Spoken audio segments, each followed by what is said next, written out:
வணக்கம் நண்பர்களே, நான் தான் உங்கள் பிரவீன் கன்னியாகுமரியிலேருந்து பேசுகிறேன். இன்றைக்கி நம்ம என்ன வீடியோ பார்க்க போகிறோம்னா, பள்ளி மற்றும் கல்லூரியில் படிக்கும் மாணவிகளுக்கு தான் மகிழ்ச்சியான செய்தி வெளியாகியுள்ளது. அதாவது பார்த்திங்கன்னா, நாளைக்கு 22/10/2025 பார்த்திங்கன்னா பள்ளி மற்றும் கல்லூரியில் படிக்கும் மாணவிகளுக்கு விடுமுறை அளிக்கப்படுகிறது.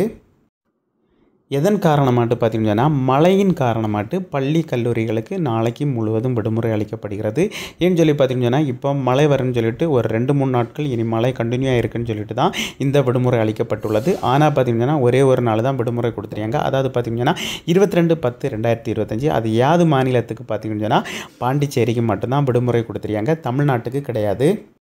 தமிழ்நாட்டிலையும் பார்த்திங்கன்னா பல மாவட்டத்தில் மழை பெய்யும்னு சொல்லியிருக்காங்க. ஸோ ஆனால் அது விடுமுறை எந்தெந்த மாவட்டத்துக்குன்னு சொல்லிட்டு இதுவரைக்கும் அறிவிப்பு வரல. ஒன்லி பார்த்திங்கன்னா பாண்டிச்சேரிக்கு மட்டும்தான் நாளைக்கு பள்ளி மற்றும் கல்லூரிகளுக்கு விடுமுறை அளிக்கப்படுகிறது. ஸோ இனி பார்த்திங்கன்னா தமிழ்நாட்டில் எந்தெந்த மாவட்டத்துக்கு விடுமுறை அளிக்கப்படும் சொல்லிட்டு அதற்கான அப்டேட் வரும்போது நம்ம சேனலில் அதற்கான வீடியோ பதிவிடும் ஃப்ரெண்ட்ஸ். Okay friends, thank you.